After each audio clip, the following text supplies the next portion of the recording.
What's shaking, everybody? It's your boy King of the Golden State here, back from the San Diego Comic Con. In case you guys haven't noticed already, I just want to let you guys see a video on pretty much. I don't want to do a whole video on everything I picked up all in one video, so I'm going to do them in small pieces here and there. But I'm going to be shelling them out. So I just wanted to show you, showing off the stuff I picked up artistically, as far as like commissions and prints go from the San Diego Comic Con. And one thing you want to be sure about when you go and get yourself a commission or like a drawing done, be sure to go early. Go early. That's one thing for certain. Go early. That's one.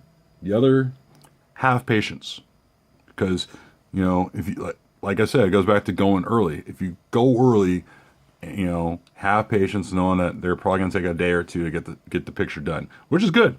Sometimes they can move fast, sometimes they can move slow. The other is have money. If you don't have money for stuff like this, then don't do it. I like Art Germ was one. I mean, I have money for them for stuff like that, but not to throw not to toot my own horn. I have money for an Art Germ drawing, but he costs $800 to get it drawn. So I think that's to slow down the production of what he gets done.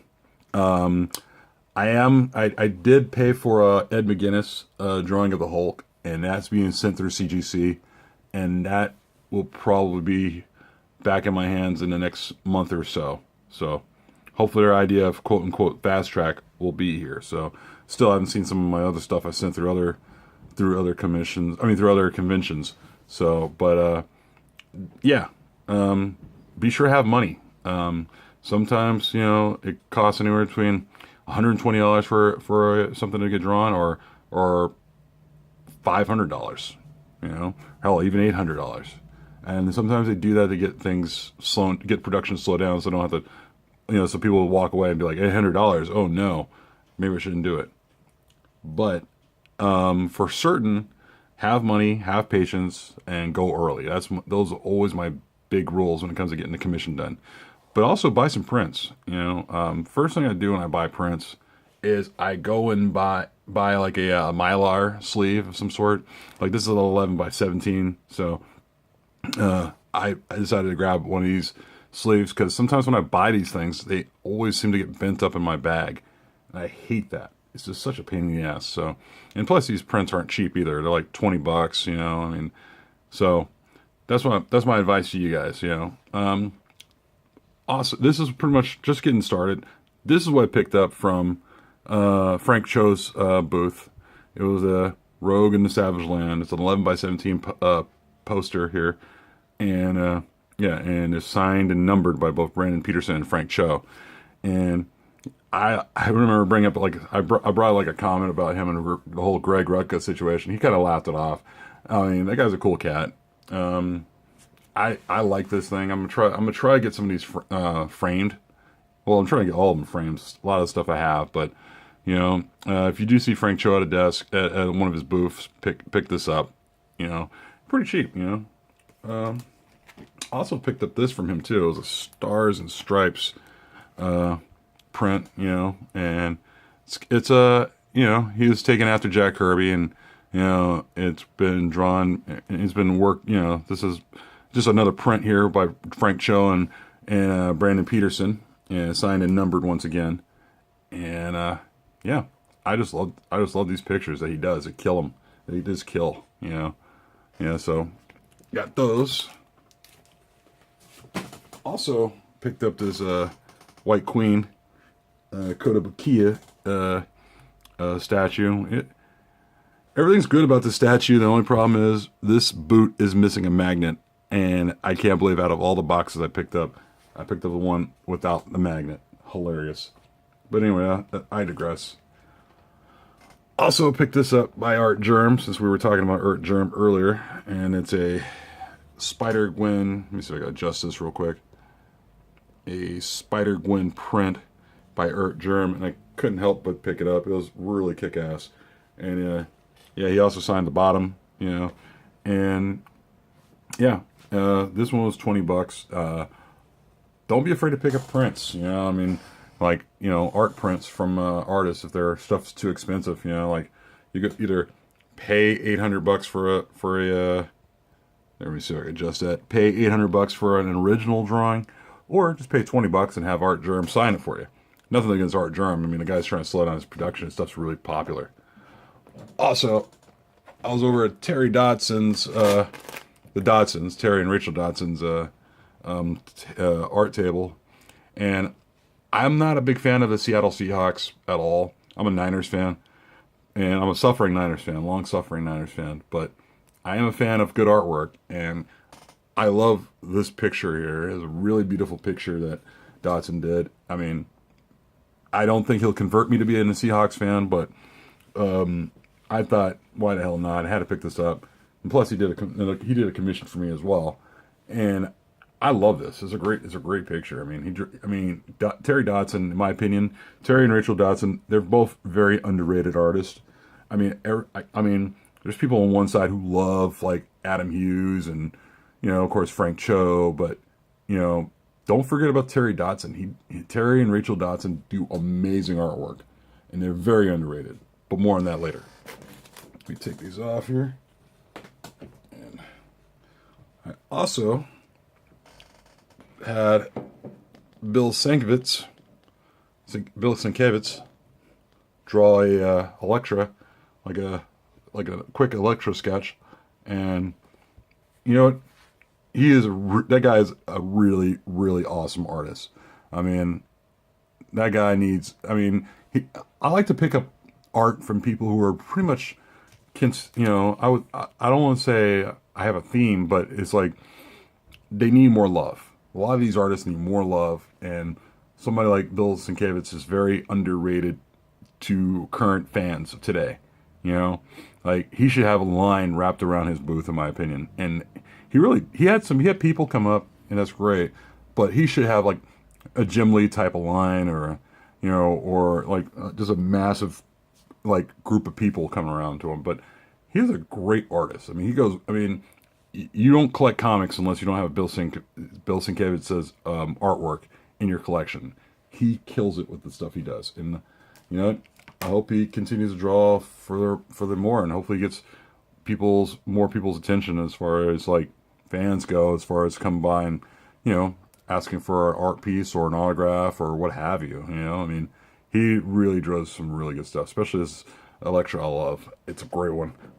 Just got to figure out how they get it framed now. But that, and on to the other stuff I got. Also got some sketch covers done by Gerardo. This one here is by Gerardo Sandoval, and you know, it's funny. He does his art translate better in front of your face. I don't know what it is, but I mean, like in the he drew New Avengers, and you know the current series is out, and he's moving on to Venom Space Knight, you know, and like his artwork on New Avengers is decent, but I think some of it has to do with like whatever Marvel's doing. I don't know whether it's the color or whether it's another artist working on his stuff, but his artwork is amazing. I mean, he had another sketch cover he did of Deadpool, and another one he did of Venom, and it's really good. And this one stuck out to me. This one I just saw it, and it's like, you know, I had to have it. And yeah, Gerardo Sandoval, very, very, very underrated artist. Love this stuff. So, also picked up this other one here by Cheung, guy who's he's the artist behind drawing Young Avengers, if you recall that. Young Avengers was a really good series, and I just asked him to draw me an Iron Man piece here, you know. And that's another thing you guys want to make sure you do when you go to a con. Try not to buy blank covers from the comic book booths over there, like, because they overcharge like crazy. Just come by with a stack of your own from other comic shops, like your local comic shops. You'll save a lot of money that way, you know, for paying for an artist to draw stuff. Because at the San Diego Comic-Con, I definitely saw a bunch of booths selling like blank covers for like $20, like $15. it makes you feel like your soul was taken, you know, if you buy one from there. So just bear that in mind. Just buy a blank cover from your local comic book shop.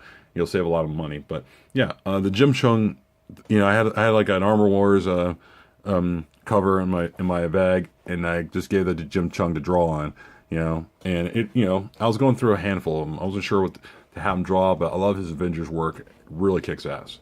So I had to do it. Also, speaking of Terry Dodson, like we were talking about going back earlier, he also did a Spider-Gwen, which, like I said, I pre-bought this blank cover from a comic book shop, just so, you know, just in case if I ever need it. It's good to have blank covers in your bag from other comic shops, just in case you need it. I bought this one for like this book here for about $3 before it was drawn on. After that, it cost me a lot more, clearly, because I had to pay for the commission. But I love the Spider-Gwen he did. I went to him early in the con, make sure to see if I could get him to, you know, do me a commission. And he was kind of backed up. He was pretty busy. So, you know, sometime, you know, during the con, day after day, I went to go check on him, make sure things are okay. And if not, I would just take my cover back. But, you know, he was able to get this one through, and I love it.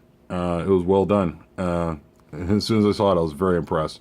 Terry Dodson, like I said, very underrated artist. Him and his wife are amazing artists. So, you know, if you get around to it, you got to see him at a con. Go say hi, and, you know, see if you could get an art piece done by him, because he's really good.